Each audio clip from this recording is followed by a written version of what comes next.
मरकुस अध्याय 7 का 14 से पढ़ते हैं।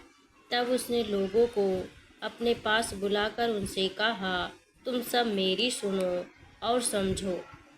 ऐसी कोई वस्तु नहीं जो मनुष्य में बाहर से समाक उसे अशुद्ध करे, परंतु जो वस्तुएं मनुष्य के भीतर से निकलती है वही उसे अशुद्ध करती है। आमीन।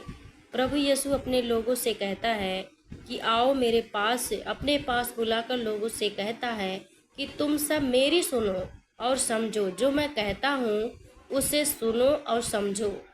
देखिए 15 मिली ऐसी कोई वस्तु नहीं, देखिए जो हम लोग खाते पीते चाहे कुछ भी हो वो हमें अशुद्ध नहीं करती है।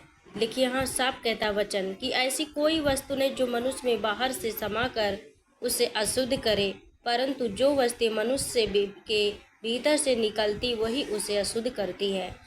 यीशु साफ कहता है कि जो हम खाते पीते वो अशुद्ध नहीं करती है।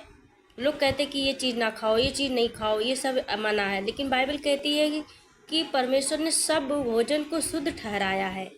तो यहाँ देखिए दूसरे में यहाँ लिखा है 15 में कि जो मनुष्य बाहर निकलता वही अशुद्ध करता है। हमारी जुबान से पाप निकलता, बुराइयाँ निकलती है, गाली निकलती है, एक दूसरे की हम चुगलियाँ करते हैं, ये सब चीज़ें परमेश्वर इसमें साफ कहता है कि ये मनुष्य को अशुद्ध करती है। हमें खाने पीने से हम खाते वो अशुद्ध नहीं करता, लेकिन जो हम जुबान से अपने बोलते हैं वही हमारे मुंह से वही अशुद्ध करता है। बाइबल कहती है कि तुम ऐसा बोलो जैसे परमेश्वर का वचन बोलते हो। तो हमें वैसे ही बोलना है कि जैसे हम वचन से बात करें, परमेश्वर के संगति में बने रहें, परमेश्वर जो कहता उसका वचन हम करें। हमें देखिए यदि किसी के सुनने के कान हो तो वह सुन ले। प्रभु कहता है कि जिसके पास कान है वही सुने।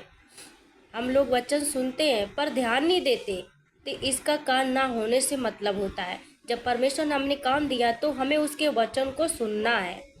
जो उसका वचन कहता है उसके अनुसार चलना है, वैसे ही जीवन जीना है। ठीक है।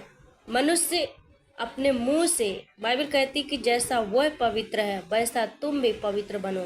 तो हमें क्या करना? पवित्र बनना। जो यीशु का वचन कहता, हमें जो हमारे मुंह से निकलती है वही हमें पाप करवाती है। हम पाप बोलते हैं, बुराइयाँ करते हैं, सब कुछ करते हैं, ये पाप होता है। लेकिन जो हम खाते पीते हैं वो हमें अशुद्ध नहीं करता है।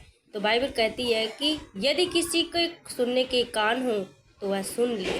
तो हमें सुनना है। मसीह का वचन कहता है कि हमें पाप नहीं करो तो हमें नहीं करना है, ये होता है सुनना। अगर हमें परमेश्वर का वचन कहता है कि ये पाप मत करो, अगर हम वही करते हैं तो इससे है कि ना सुनना। तो परमेश्वर का धन्यवाद हो। इस वचन से आप लोग जरूर सुने और परमेश्वर पर भरोसा रखें, परमेश्वर के वचन पर भरोसा रखें। जय मसीह की सभी को। God bless you.